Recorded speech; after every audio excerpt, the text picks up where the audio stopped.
Вчора мій коханий подарував мені букет прекрасних тюльпанів. Але він навіть не знав, що в мене для нього сьогодні так само є сюрприз. Я забираю його на спільний масаж. Ви навіть не уявляєте, як давно він про нього мріяв. Нічні клуби, алкоголь, тусовки. Для нас немає нічого це спільного все з відпочинком. Ми саме та пара, яка обожнює проводити час разом з користю для себе, дбати про своє тіло, ментальне здоров'я. Цього разу ми вибрали спільний масаж в салоні, адреса якого залишу в кінці відео. Тут широкий вибір видів масажу, налагоджена комунікація з клієнтами, що не менш важливо, та є вся атрибутика, яка може бути потрібна. Тут навіть вімкнена мантра, яку я слухаю кожного дня.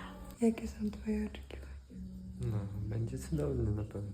Напевно. Naprawdę. Ну, też tak uważam. Jestem już po zrelaksowaniu. Sukces. Як другий раз народилась. Основний меседж цього відео – не забувати. Відпочинок так само важливий, як робота. А виснаження, перевиснаження роботою ти не вилікуєш. Ось адрес цієї студії.